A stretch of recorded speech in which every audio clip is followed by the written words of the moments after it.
টানা তাপপ্রবাহে সারা দেশের মানুষ যখন বৃষ্টির জন্য প্রার্থনারত, তখন আরও রৌদ্রোজ্জ্বল দিন চান বোরো চাষি। মাঠ ভর্তি পাকা ধান কেটে নিরাপদে গোলায় ভরতেই এই চাওয়া তাদের।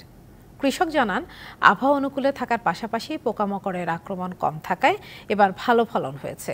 তবে উৎপাদন খরচ বেশি হওয়ায় ন্যায্য দাম নিয়ে শঙ্কায় আছেন তারা। টানা খরায় পড়ছে সারা দেশ, তীব্র গরমে হাঁসফাঁস জনজীবন। তবে গরম উপেক্ষা করে ধান কাটা মাড়াইয়ে ব্যস্ত কৃষক। যশোরে বোরো ধানের ভালো ফলন হয়েছে। ৩৩ শতকের বিঘায় ধান হয়েছে ২৫ থেকে ৩০ মণ। এরই মধ্যে ৬০% জমির ধান কাটা শেষ হয়েছে।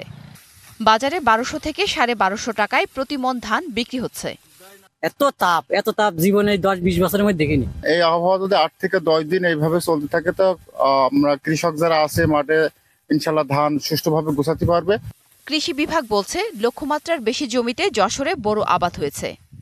চলমান পরিস্থিতিতে যদি থাকে তাহলে কৃষকরা খুব সহজেই তাদের ধান ঘরে তুলতে পারবে। কিশোরগঞ্জের হাওরে বাতাসে দুলছে ধানের শীষ।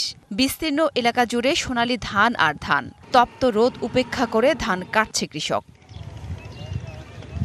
একদিকে ধান কাটা, একই সঙ্গে মাড়াই, আবার ধান ঘরে নিয়ে যাওয়া, সব মিলিয়ে উৎসব চলছে হাওরে। এবার যান্ত্রিক পদ্ধতিতে অল্প সময়ে বেশি ধান কাটতে পারছে কৃষক। ৯০০ থেকে ১০০০ টাকা মণ দরে বিক্রি হচ্ছে ধান। এই গরমের কারণে রোজ একটু বাড়তি হাইতাছি। কাজ করতেছে ১১০০ টাকা লস। এই মেশিনটা দিয়ে দৈনিক ৮ একর অথবা ১০ একর জমি কাটতে পারি। লক্ষ্যমাত্রার চেয়ে বেশি ধান চাল সংগ্রহের প্রত্যাশা কৃষি বিভাগের।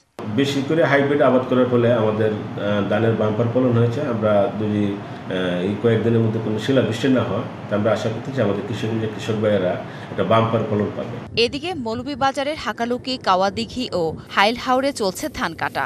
ঝড় বৃষ্টি আসার আগে গোলা ভরার চেষ্টা তাদের। ফসল তুলতে খুবই আর উপকৃত হবে এবং কষ্ট হোক সমস্যা নাই। ইনশাআল্লাহ এবার ভালোই ধান ইনশাআল্লাহ। এবার জেলায় বোরো চাষ হয়েছে ৬১,০৯৫ হেক্টর জমিতে। ২,৪৪,০০০ মেট্রিক টন ধান উৎপাদনের আশা কৃষি বিভাগের।